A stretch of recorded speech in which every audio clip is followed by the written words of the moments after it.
জানাই ডক্টর গাজী মিজানুর রহমান মাধ্যমিক বিদ্যালয় থেকে। শিক্ষার্থীরা, তোমরা যারা ঘরে বসে আছো, তোমরা নিশ্চয়ই এই করোনাকালীন সময় নিরাপদে থাকবে এবং যদি একান্ত বাইরে যেতেই হয় মাস্ক পরবে এবং বিনা প্রয়োজনে তোমরা বাইরে যাবে না। ভালো থাকো, সুস্থ থাকো, শুভ কামনা থাকলো এভাবে এবং আমরা শুভেচ্ছা জানিয়ে শুরু করছি আজকের নবম শ্রেণী থেকে একটি পাঠ, ইংরেজি দ্বিতীয় পত্র। ট্যাগ কোশ্চেন আমরা কতটা সহজে ট্যাগ কোশ্চেন করতে পারি আমরা সে বিষয়ে লক্ষ্য রাখবো। তোমরা একটু খেয়াল করে যদি আজকের এই পাঠটা দেখো তাহলেই বুঝবে কত সুন্দরভাবে এবং কত সহজেই ট্যাগ কোশ্চেন করা যায়। তো শিক্ষার্থীরা, ফিরে আসি আমাদের পাঠে। ট্যাগ কোশ্চেন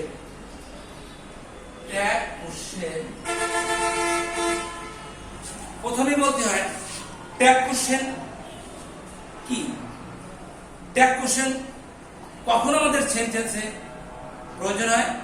ইংরেজি বাক্য বা ইংরেজি ভাষণে যখন কথা বলতে যে আমাদের এই ট্যাগ কোশ্চেন আমরা প্রয়োজন বোধ করি, তখন আমরা ট্যাগ কোশ্চেন বলি।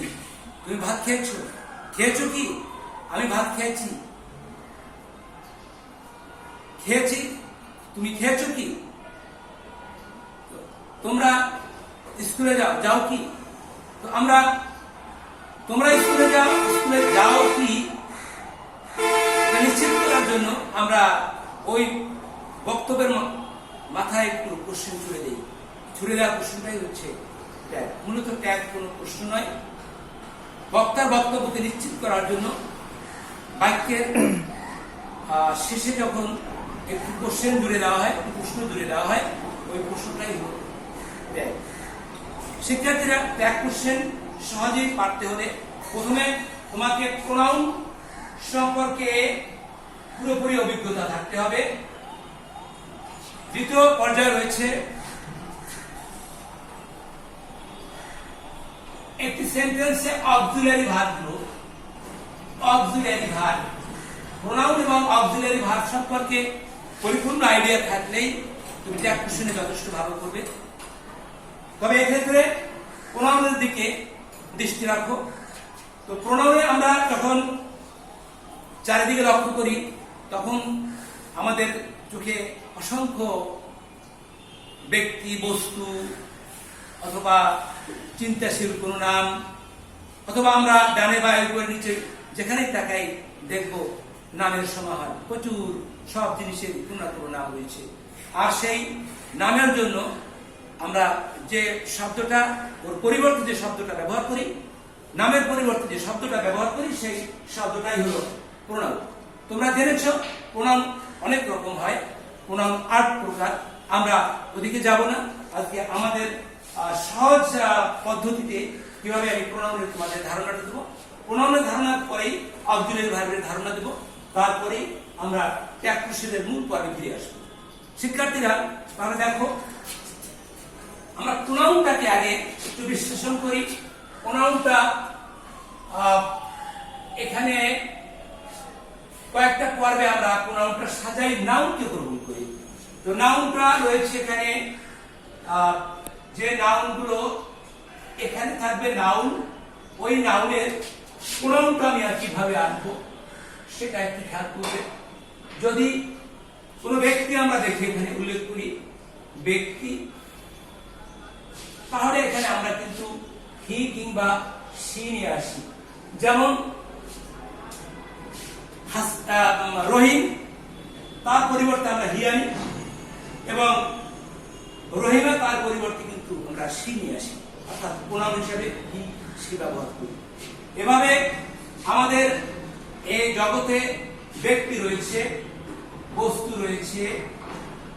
রয়েছে, প্রাণী রয়েছে।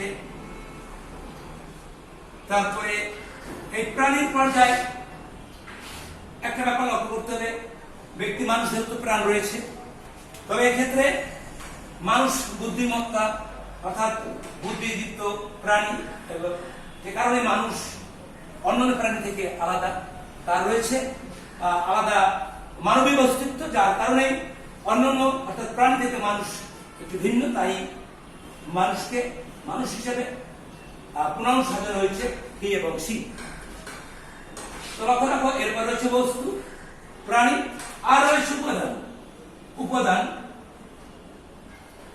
উপাদান রয়েছে, যদিও ক্লাসটি ইংরেজি ভার্সনে হওয়া উচিত, কিন্তু আমি বাংলায় স্পষ্ট করলে তোমার ট্যাক্সটা তুমি ভালোই ধরতে পারবে। ব্যক্তি, বস্তু, প্রাণী, উপাদান এবং আর রয়েছে চিন্তাশীল কোন নাম। চিন্তাশীল কোন নাম। প্রিয় শিক্ষার্থীরা, আমরা এর মধ্যে দেখলাম যে ব্যক্তি হিসাবে আমরা হিসেবে নিয়ে আসলাম, বস্তু হিসাবে আমরা কিন্তু সিঙ্গুলার। এখানে আরেকটা ব্যাপার একটু লক্ষ্য করি, এখানে যদি আমরা প্রোনাউন বটে দেই, এটা প্রোনাউন এটা হচ্ছে সিঙ্গুলার মানে একবচন, আর প্লুরাল বহুবচন। আমরা বলছিলাম প্রোনাউনটা আগে বুঝতে হবে। একটা সেন্টেন্সে প্রোনাউন যদি তুমি সাবজেক্টের যে প্রোনাউন আছে প্রোনাউনটা নির্ধারণ না করতে পারলে প্র্যাকটিস তুমি সফল হবে না। এজন্য আমরা প্রোনাউনের ধারণাটা স্পষ্ট করতে চাচ্ছি। হি, সি এবং প্লুরালে আছে দে। বস্তু হিসেবে আমরা প্রোনাউন নিয়েছি ইট এবং তার প্রোনাউন হবে দে। প্রাণী হিসেবে আমরা এর সিঙ্গুলার ফর্মে প্রোনাউন নিয়ে আসবো ইট এবং প্লুরালে হবে দে। প্রাণী হিসেবে আর উপাদান হিসেবে এখানেও আমরা ইট আসবো। প্রিয় শিক্ষার্থীরা, তাহলে উপাদানগুলো প্রাণীর গুলোর মধ্যে রয়েছে, বস্তুর মধ্যে কি রয়েছে? বস্তুর মধ্যে রয়েছে এই যে আমাদের বস্তু জগতে যার জীবন নাই, জড় পদার্থ, আমাদের চারপাশে চেয়ার, টেবিল, বেঞ্চ। তারপরে বস্তু জগতের আবার একটি আলাদা জগৎ রয়েছে, সেটা হচ্ছে প্রাকৃতিক জগৎ। প্রাকৃতিক জগতে রয়েছে গাছপালা। কিন্তু এই প্রাকৃতিক জগৎটাকেও আমরা এই বস্তু জগতের মধ্যেই, এটা বস্তু জগতের মধ্যে এই প্রাকৃতিক জগৎটাও যদি আমরা এভাবে স্থির করি, তাহলেও এখানে আমরা প্রোনাউন হিসেবে ইট পাবো। আর প্রাণী হিসেবে আমরা কি দেখছি? আমাদের চারিদিকে আমরা যে প্রাণী দেখতে পাই, ইতর প্রাণী থেকে শুরু করে যত রকম প্রাণী আছে, আমাদের গৃহপালিত প্রাণী, বন্য প্রাণী, তারপরে ব্যবহারিক প্রাণী, যাই আমরা দেখি সব প্রাণী পর্যায়ে রয়েছে এবং এর প্রোনাউন হবে ইট। তো নেক্সট রয়েছে উপাদান। উপাদানগুলো কি? বায়ু, পানি, এভাবে যা যৌগ হিসাবে ব্যবহৃত হয়, যার প্রাণের অস্তিত্ব নেই। তো এ ধরনের জড় বস্তু যা উপাদান হিসেবে আমরা চিহ্নিত করি, বায়ু, পানি। আর উপাদান রয়েছে তামা, লোহা, দস্তা, এগুলো উপাদান। এগুলো হিসেবে আমরা এর প্রোনাউন হিসেবে আমরা ইট ব্যবহার করতে পারি। চিন্তাশীল কোন নাম? দেখো শিক্ষার্থীরা, চিন্তাশীল নাম কোনগুলো? চিন্তাশীল নাম হচ্ছে ওইগুলো যে নামগুলোর আলাদা জগতের আলাদা কোনো অস্তিত্ব নাই, আলাদা অস্তিত্ব নাই, কিন্তু মানুষ সেটা চিন্তা করে, কিন্তু নাম চিন্তা করে, কিন্তু যদি নাম হয় সেটা চিন্তাশীল নাম হতে পারে। তো আমরা এক্ষেত্রে ধরি ভালোবাসা,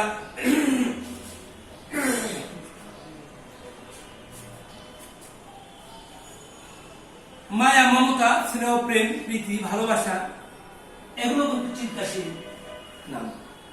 এই চিন্তাশীল নামের ক্ষেত্রে তখন আমরা প্রোনাউন হিসেবে নিয়ে আসবো ইট। শিক্ষার্থীরা দেখো, ব্যক্তি, বস্তু, প্রাকৃতিক জগৎ, প্রাণী, উপাদান, চিন্তাশীল কোন নাম, এর জন্য আমরা সব প্রায় কিন্তু আমরা ব্যক্তির জন্য শুধু এনেছি হি, সি, আর বস্তু, প্রাকৃতিক, প্রাণী, উপাদান, চিন্তাশীল কোন নাম, এর জন্য কিন্তু এনেছি ইট।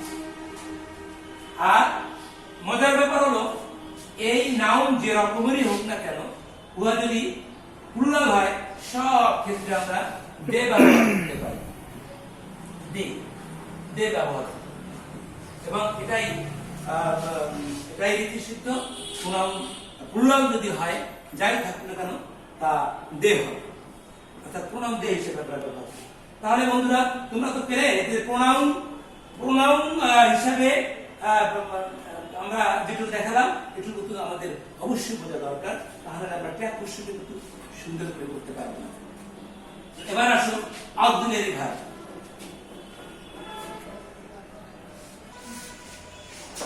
প্রিয় শিক্ষার্থীরা, প্রোনাউন সম্পর্কে জানলাম।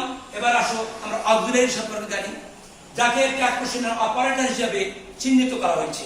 ট্যাগ কোশ্চেনের অপারেটর হিসেবে আমরা প্রোনাউন অক্সিলারি ভার্ব টেন্স গঠন করতে আমরা নানা রকম অক্সিলারি ভার্ব ব্যবহার করি। তো এই অক্সিলারি ভার্বটাকে আবার দুই রকম ভাগ করেছে। একটা হচ্ছে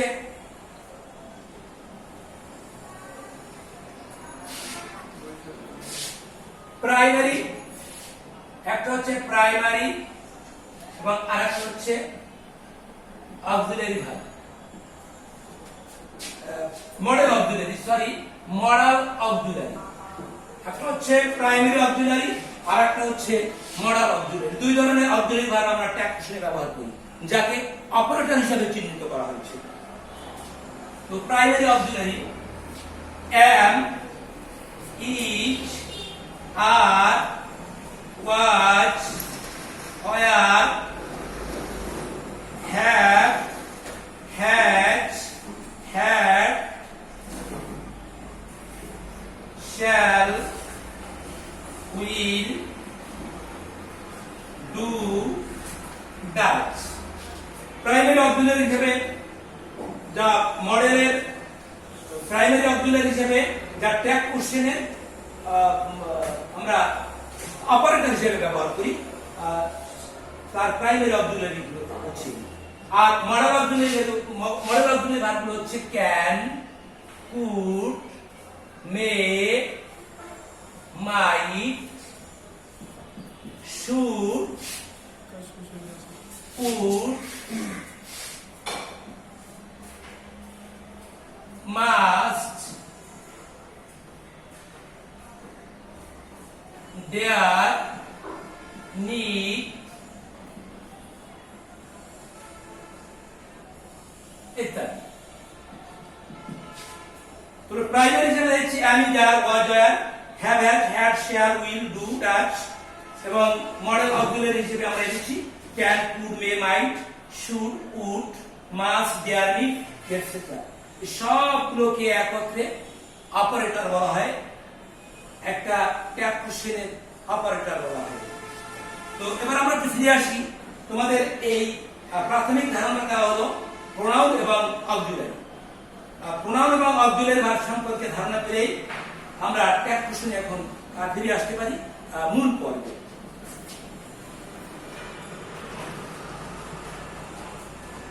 হেনা is a good girl।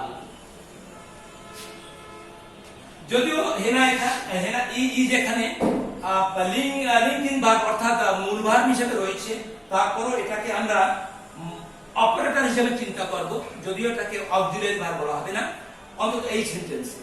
তো এই সেন্টেন্সে ইজ রয়েছে লিঙ্কিং ভার্ব হিসেবে। তো সেক্ষেত্রে আমরা লিঙ্কিং ভার্ব অর্থাৎ am, is, are, was, are যদি মূল ভার্বের কাজও করে, তবু সেটা ট্যাগের অপারেটর হিসেবে নিয়ে আসবে। এবং এটা করার পদ্ধতি হলো সেন্টেন্সটা পুরো লিখবে, কমা দিবে, এবং এক্ষেত্রে লিঙ্কিং ভার্ব অর্থাৎ অপারেটর তুমি এখানে বসাই যাবে, অপারেটর ইজেন্ট, এবং হেনার পরিবর্তে সি বসিয়েছি, এবং একটা প্রশ্নবোধক চিহ্ন দিচ্ছি। একটু ব্যাখ্যাটা একটু প্রয়োজন। অ্যাসার্টিভ সেন্টেন্স যদি থাকে, আমরা ট্যাগ কোশ্চেনে নট দিব, এখানে সংক্ষিপ্ত করে নট দেব। কন্ট্রাকশন ভার্ব, নটের কন্ট্রাকশন ভার্ব ইজেন্ট আমরা ব্যবহার করছি। নটটাকে পুরো এভাবে লিখব, নট ইন অ্যাপোস্ট্রফি টি। তো কন্ট্রাকশন ভার্ব, নটের কন্ট্রাকশন ভার্ব করে আমরা লিখব যদি প্রথম বাক্যটি অ্যাসার্টিভ হয়, পরে ট্যাগে হবে নটের কন্ট্রাকশন ভার্ব। প্রথম বাক্যটি যদি যেমন হেনা ডাজ নট sleep, হেনা ঘুমায় না, এক পর্বে আমরা নিয়ে আসছি এর অক্সিলারি ভার্ব হচ্ছে বা অপারেটর হচ্ছে ডাজ, এবং এখানে কিন্তু নট রয়েছে। নট থাকলে এখানে নট দেয়া যাবে না। তো সেক্ষেত্রে আমরা হেনার পরিবর্তে সি নিয়ে আনবো এবং প্রশ্নবোধক চিহ্ন দেব।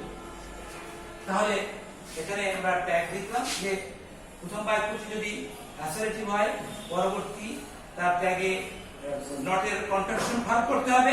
প্রথম বাক্যটি যদি নেগেটিভ হয় তার ট্যাগে অ্যাফার্মেটিভ ভার্ব করতে হবে। তো প্রিয় শিক্ষার্থীরা, তো এই ক্ষেত্রে তোমরা বুঝলে যে এখানে যে সাবজেক্ট থাকবে সেই সাবজেক্টের প্রোনাউন নিয়ে আসতে হবে, আর যে অক্সিলারি ভার্ব অথবা মডেল অক্সিলারি ভার্ব যদি থাকে, আমি মডেল অক্সিলারি একটা উদাহরণ দিয়ে একটু স্পষ্ট করি। We should do our duty. এক্ষেত্রে শুড মডেল অক্সিলারি, আমরা মডেল অক্সিলারি ভার্বটাকে বের করে নিই এবং যেহেতু অ্যাফার্মেটিভ সেন্টেন্স আমরা এখানে নটের কন্ট্রাকশন ভার্ব করব, আর উই প্রোনাউন হয়েই আছে।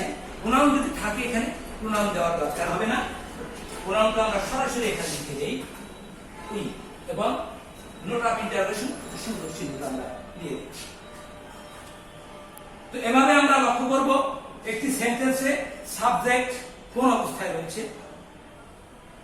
সাবজেক্ট দেখে আমরা তার প্রোনাউন নেব এবং অক্সিলারি ভার্ব হিসাবে আমরা যেখানে অপারেটরকে গ্রহণ করেছি, অপারেটর মূলত অক্সিলারি ভার্ব থেকে এসেছে, আমরা সেই অপারেটরটাকে এখানে গ্রহণ করব।